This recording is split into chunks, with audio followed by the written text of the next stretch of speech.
Na abertura do programa de hoje, vocês acompanharam uma reportagem especial do Vinícius Agoto falando sobre os 10 anos que já se passaram, gente, do desastre de Mariana. E eu já convidei vocês para continuarem conosco na programação, porque eu receberia aqui no estúdio Guerino Balestrazzi, secretário hoje de Estado de Recuperação do Rio Doce, mas Guerino é de Colatina, viveu muito, né, todo esse drama envolvendo a tragédia de Mariana.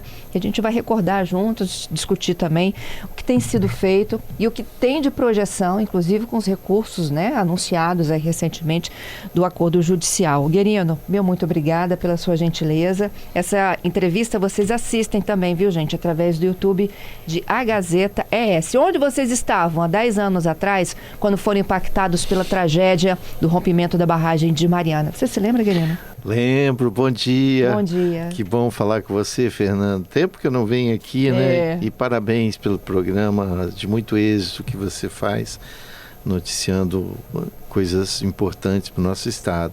Mas me lembro perfeitamente, foi uma maior tragédia que eu já passei praticamente, de desastres, né? E foi muito chocante. É lógico que a lama, ela chegou para o Espírito Santo no dia 21. Então a gente tinha só informação no dia 5 do acidente e das mortes, das vítimas, aquelas imagens do desabamento da barragem, imagens chocantes, e a gente via a lama chegando no rio e chegando nos municípios. Eu lembro perfeitamente quando chegou em Colatina, passando pela ponte, nossa, assustador, né? Porque toda aquela água se transformando em lama, de fato. Então foi impactante, foi muito triste, né? Muitos peixes mortos, a preocupação da população. No início se preocupava muito com inundação, né? Mas não era esse o fato, né? A onda que veio, ela veio praticamente destruindo a agricultura ribeirinha, as hortaliças, plantio de cacau e principalmente os arranjos que funcionam à beira do rio, nas margens do rio.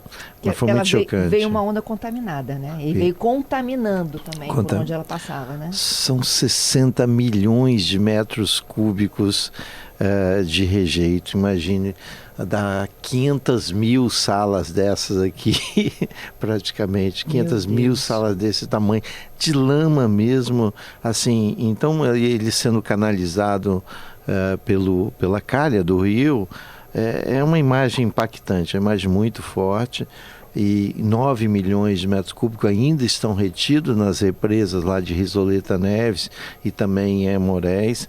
Esses rejeitos estão descendo com o tempo. Esses 60 milhões que estão descendo de rejeito, eles estão na calha do rio, nas margens, e principalmente na mancha de inundação que vai até o mar, aqui praticamente de Linhares, ali da região de Nova Almeida até Conceição da Barra. Então o impacto é na calha do rio, atingindo uma população de mais de 2 milhões, quase 3 milhões de habitantes na calha, mas também no mar, que é impactante. Guerino, você falou um pouquinho, né, da represa lá de Moraes, e eu me lembro assim, né, que do dia da tragédia até a chegada da primeira mancha ao Espírito Santo havia uma grande expectativa de que as nossas barragens pudessem segurar, né? Acho que começou por Baixo Guandu, né? A possibilidade da gente tentar reter o maior fluxo possível, o que acabou não acontecendo. A barragem, na verdade, ela funciona para a gente, para não ter uma inundação, né? Sempre quando nós temos muita chuva na bacia, a gente monitora isso desde 2001, quando tem muita chuva, a barragem ela segura um pouco de água para a gente não ter enchentes, né? E ela poderia funcionar também nesse caso para segurar a lama. É lógico que quando se percebeu que a lama ela não ia inundar a maioria dos municípios, como é o caso de Colatina e algumas áreas de Linhares, a barragem ela teve o papel mais de segurar o rejeito, para a possibilidade de futuramente ser retirado esse rejeito mecanicamente e não passar para a calha do rio, que são rejeitos contaminantes, né? Então nós tínhamos essa preocupação da barragem segurar um pouco para não chegar no mar.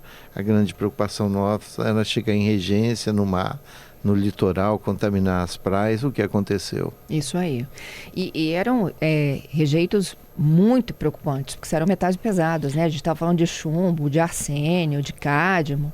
São metais pesados, que até hoje a gente faz análise, né? Lógico que a potabilidade da água, a questão a insipidez, isso tudo a gente controla. A água depois tratada pode ser consumida, mas fica aquela imagem, né? Para você ter uma ideia, em 2019 eu fiz um cálculo sem muita precisão. Colatina é uma das cidades que mais consumia água mineral engarrafada do mundo, per capita, né? Lógico. Então, quando você olhava o número de pessoas que consumiam água mineral engarrafadas, era um negócio absurdo que você comparava com outros países, outros estados. Então, por quê? Tinha pessoas em Colatina que até tomavam um banho com água mineral, água engarrafada, para você não usar de chuveiro a água tratada. É lógico que isso assim ficou para trás, mas ainda muita gente não consome água tratada e aumentou demais o consumo. Mas esses metais pesados, eles vão fazer um efeito ao longo do tempo. Essa análise a gente monitora, mas a gente vai ter algum resultado disso daqui a 20, 30 anos, né? Para efeito na saúde da população. Isso, são substâncias com alto risco de propagação de câncer. Sim. A gente está falando de adoecimento e a gente já viu isso em outros lugares do mundo, né? De contaminações de solo, de água, né? Essa é a preocupação. A gente tem debatido isso também com a questão da agricultura, né? Mas, por exemplo, isso não chegou para o chocolate, né? Porque a região ribeirinha, as regiões da mancha de inundação, tem muita produção de cacau. Mas, graças a Deus, a amêndoa não foi contaminada, isso é muito bom.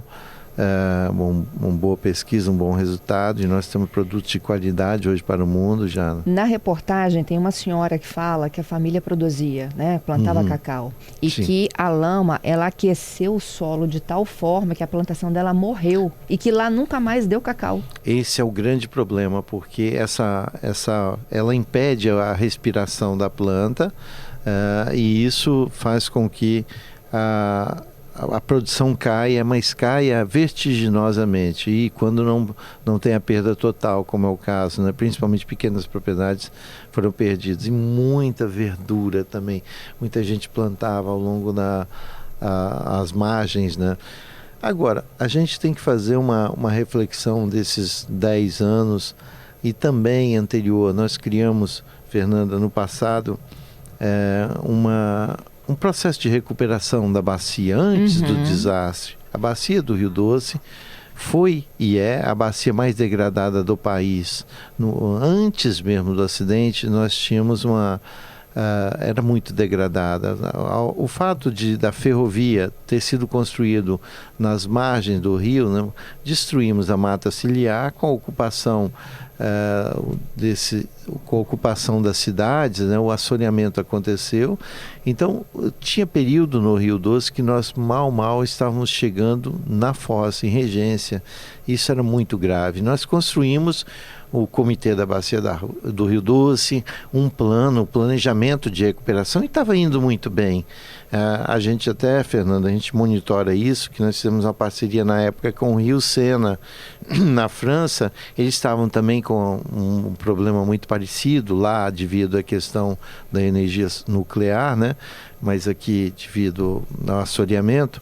E nós construímos uma parceria de troca de informações, e estava caminhando muito bem, o comitê funcionava muito bem, as tecnologias estavam sendo aplicadas, até que em 2015 nós tivemos esse desastre.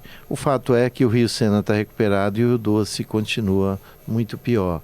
Então, a esperança agora é que com essa repactuação a gente consiga, ao longo desses 20 anos, fazer a recuperação. Pois é, e falando um pouco, né, dessas pessoas que perderam tudo, que entraram em programas, né, de assistência social, aqueles que também entraram e não tinham nada a ver com a história, que foi uma discussão longa que aconteceu nos últimos anos. E o que faz isso me doeu, Guerino, quando você falou assim, ó, o Rio Doce está muito pior. Isso me doeu aqui profundamente, né? Ele está muito pior do que... Ele já estava muito mal antes do desastre. A gente acreditava que depois... Falei, talvez agora a gente estava caminhando bem para a recuperação com o planejamento estratégico que foi sendo o plano diretor da bacia e as trocas de tecnologia. E com o desastre a gente pensou, agora a gente vai talvez canalizar os investimentos para recuperar. Isso nesses 10 anos a gente não percebeu o que aconteceu. Teve um foco muito forte nas indenizações, mas projetos assim para recuperação de fato robustos a gente não conseguiu aplicar, tá?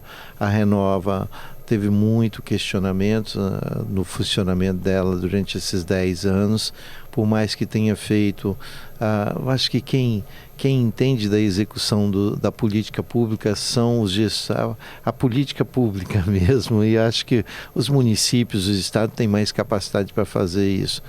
E aí, com a repactuação, a gente tem um plano de recuperação. É lógico que esse plano, ele precisa estar casado com Minas Gerais, com o governo federal. Essa articulação não é boa e ela pode não ser boa. Essa articulação pode não funcionar durante esses 20 anos. É a grande preocupação daí. Tá. Eu volto, dou uma paradinha para o Repórter CBN, tá. Continuo aqui, ao vivo, entrevistando Guerino Balestrazzi, secretário de Estado de Recuperação do Rio Doce, falando dos 10 anos da tragédia de Mariana. De volta com o nosso CBN Vitória, hoje segunda-feira, dia 3 de novembro de 2025, e esta semana será dedicada para a gente debater os 10 anos, né, do rompimento da barragem da Samarco em Mariana. Ficou conhecido como a tragédia da lama, atingiu o nosso Rio Doce, chegou a Foz em Regência. Já a gente vai falar também dos impactos no mar. Reportagem especial abriu o programa dos capixabas que trabalhavam na pesca, na agricultura, no plantio do cacau, pessoas que tiveram sua vida devastada por conta da chegada dos rejeitos, né, dessa barragem de minério de ferro da Samarco em Minas Gerais. Falamos um pouquinho da situação do Rio Doce. O Guerino estava me lembrando aqui, né, de que a situação do Rio Doce já não era boa antes, né? A gente já vinha enfrentando inúmeros desafios para trazer, né, um pouco mais de vida à própria estrutura do Rio Doce, e que piorou muito depois da chegada dos rejeitos que trouxeram, né, gente, metais pesadíssimos, que colocam em risco toda uma comunidade ali daquele entorno, riscos inclusive de câncer, né? Aí falando um pouco da chegada dessa lama à Foz, Guerino, hoje há alguns estudos, né, que apontam inclusive que esses animais marinhos já apresentam inclusive tumores. Sim, né? Fernanda, nós temos pesquisas que demonstram uma modificação natural do bioma, né? E a gente precisa trabalhar isso, esse processo de recuperação. E análises estão sendo feitas, nada que a gente não pode controlar, monitorar.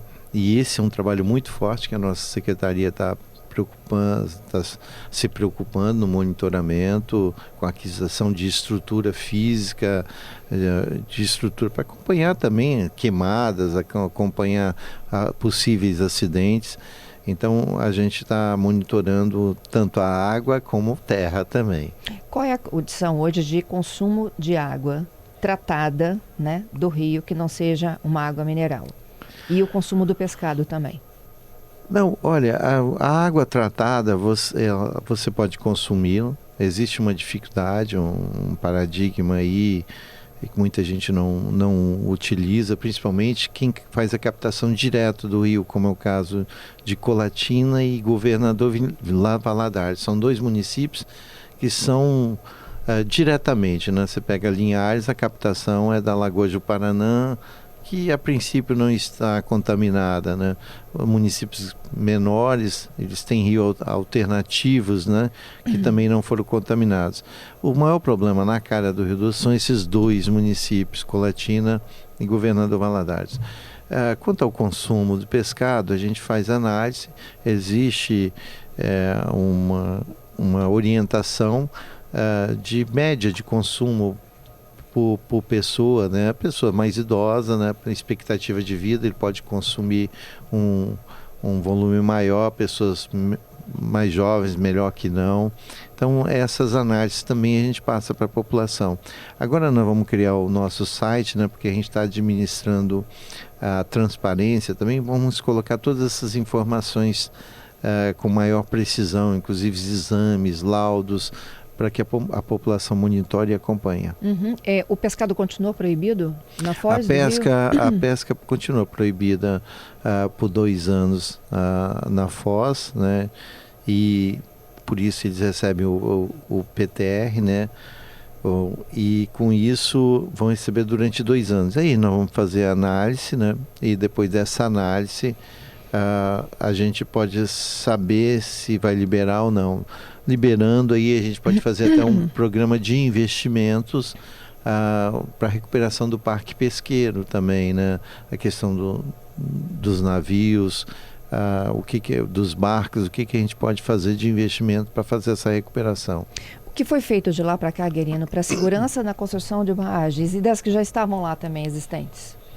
Olha, a questão de barragens, a Samarco, a Vale, a BHP, eles montaram um novo modelo de armazenagem desse rejeito e estão controlando, monitorando. A gente torce e acredita, né? Que a gente não teremos mais problemas, né? Tivemos esse problema e também tivemos outro acidente depois, com inclusive muito mais vítimas, né? No caso da represa de Fundão em Mariana, foram 19 vítimas, e na de Brumadinho foram 246 vítimas, apesar do impacto ambiental ter sido menor, mas o número de vítimas bem maior. E a gente acredita que essas 19 vítimas, nós temos que fazer um esforço para recuperar a bacia, até porque uma perda é um negócio lamentável, né, para essas famílias. Essas famílias devem estar torcendo para que a gente recupere, além, lógico, de fazer justiça na indenização. A indenização ficou por conta da empresa e continua, ela que analisa todos os casos. Tem muitos casos judiciais ainda, tem muito questionamento por que um recebeu, o outro não.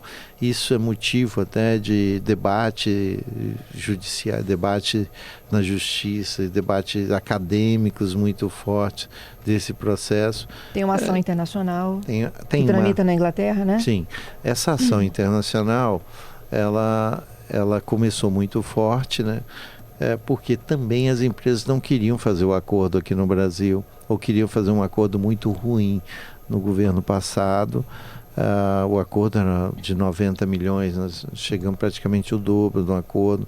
Então, agora o acordo foi razoável, né? Nada é perfeito, né? Mas com base nesse acordo nós podemos trabalhar e melhorar muito a bacia do Rio Doce. E com esse dinheiro chegando, quais são as políticas para trazer esse Rio Doce, então, minimamente ao que era antes, né? Veja bem, são 20 anos, né? São 20 anos. O governo federal ficou com uma parte de recurso grande, 49 bilhões, o governo federal. O governo de Minas, 25 bilhões. O do Espírito Santo, 14 bilhões. Os municípios, 6 bilhões. Comunidades quilombolas, indígenas, com 8 bilhões.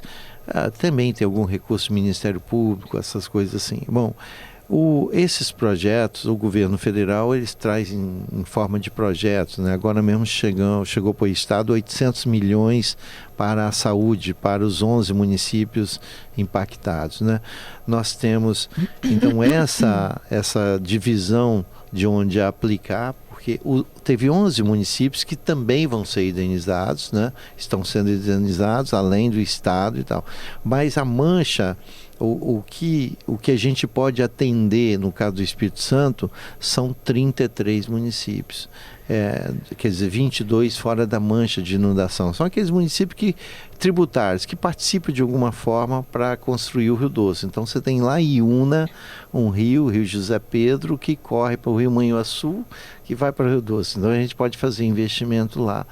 Então, no caso do Espírito Santo, nós vamos receber ao longo desses 20 anos, nós vamos receber 14 bilhões, dos quais uma parte dele, grande, vai ficar retido para se surgir algum acidente. Nós vamos poder aplicar 11 bilhões. Esses 11 bilhões, o nosso orçamento desse ano são 690 milhões. O que o Estado fez? Na época do acordo, ele listou uma lista de cerca de 650 projetos.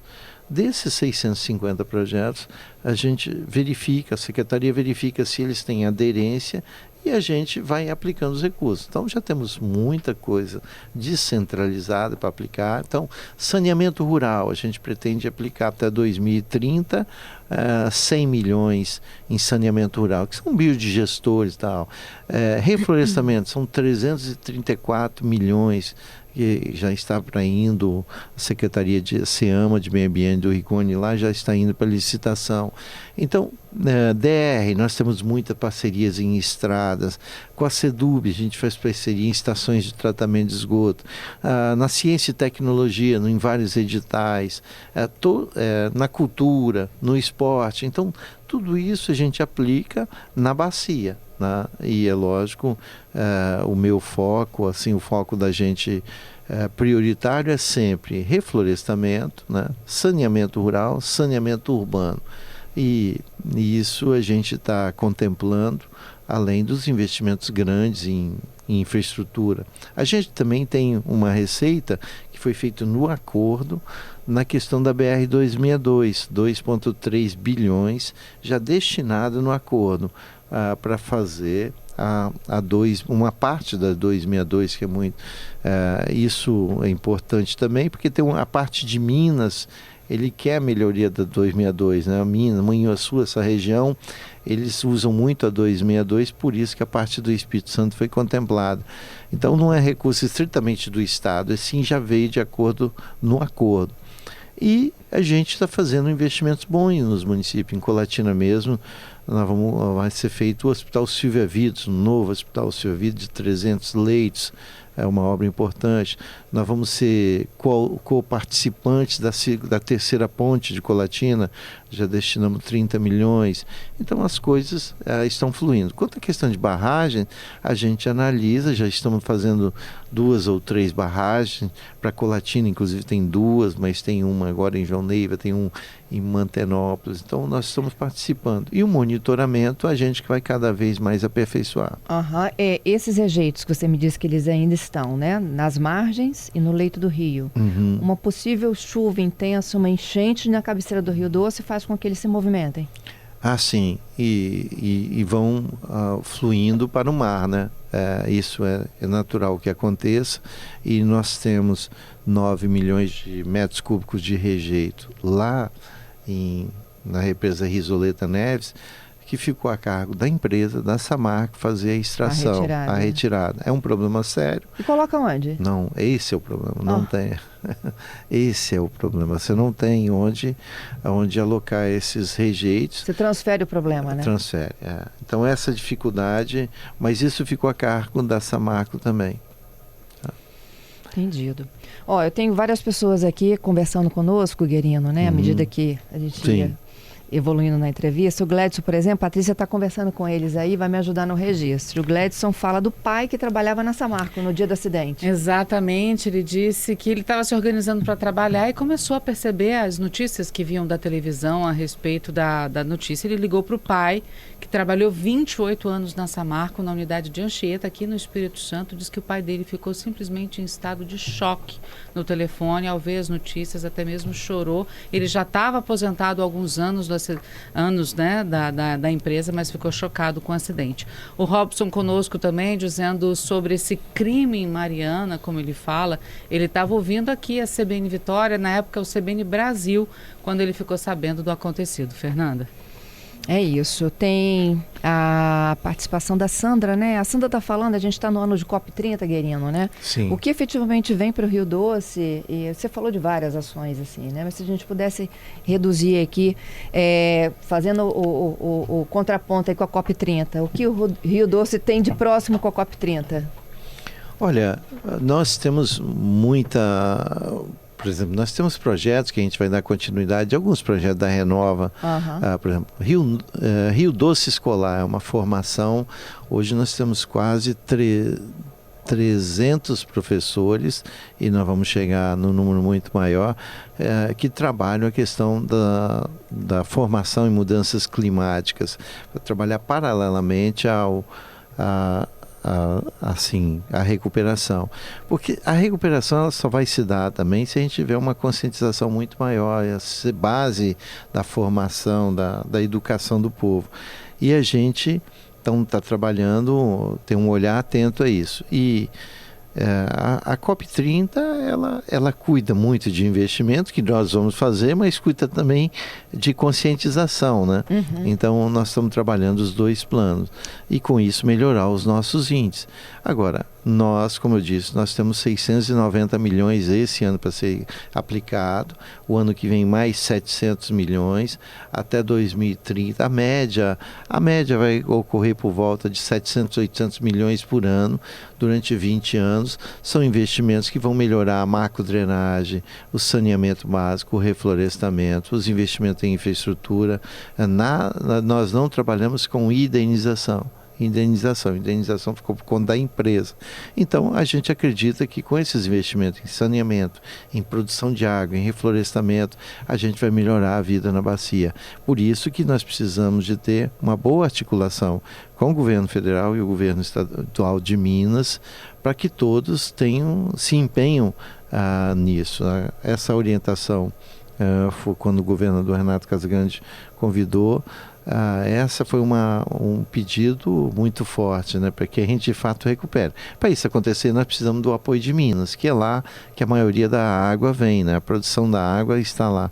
E a gente tem que trabalhar os rios tributários, o rio Guandu no Espírito Santo, o rio Pancas, o Santa Joana, o Santa Maria, o São José, todos os afluentes, os olhos d'água. Então é isso que nós estamos fazendo. A gente está falando de 10 anos da tragédia, mais 20 anos de investimento, 30 anos para a gente trazer o quê? Uma realidade anterior à tragédia para o Rio Doce?